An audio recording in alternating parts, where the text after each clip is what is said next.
Great finishes can lead to more great starts. Follow these tips and techniques to start strong, finish strong, and keep your project running smoothly.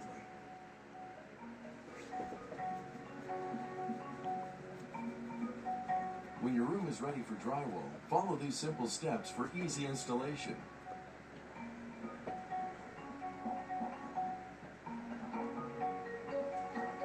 The first step to a successful drywall installation is to plan the job on paper first. Measure your wall and ceiling surfaces and mark them down. Then determine whether you're going to install your panels horizontally or vertically. Keep in mind, your goal is to have the least number of joints possible. Usually, installing the panels horizontally is the best way to accomplish this. Let's look at how to properly cut using drywall screws, spacing them every 12 inches. The screw head should be driven slightly below the face of the panel, but not deep enough to break the paper. Once the ceiling is completed, apply the wall's top panels first. Make sure their top edge is up tight against the ceiling panel. Set the screws 16 inches apart. When installing the top panels, avoid having joints above or below the corners of windows, doors, or other openings.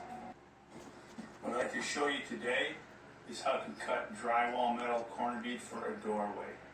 The best way to make a joint so that it won't crack. I learned this down in Florida from my good old friend Rich down in Florida, who was the best gosh darn drywaller in the state of Florida. So he told me many, many times.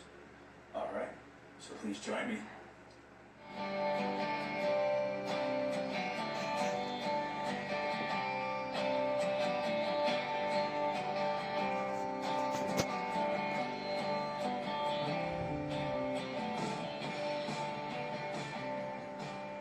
All right, here's a small doorway I'm doing. It's actually a little shelf closet we're doing. And what I've done here is I've cut the metal for the doorway. And what you want to do is you want to cut it back and leave a little flap right here. You cut it down and bend it down. It's almost like your dog earing for like your J channel, similar to J channel on the outside of the house, so that the water flows out. But what this does with the metal, I have seen a lot of drywallers don't do this. Professional drywallers will simply just butt the two together. But what this overlap gives you, it gives you the perfect line. When you nail that on there, that metal under there prevents it from slipping in when you nail it down. So you get a nice, beautiful flush. And what it also does is you have metal behind there that's never going to crack.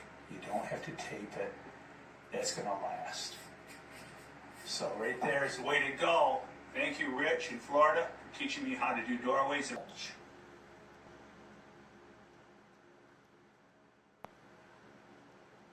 Bother the bugs. Not your family. Gazebo is made with this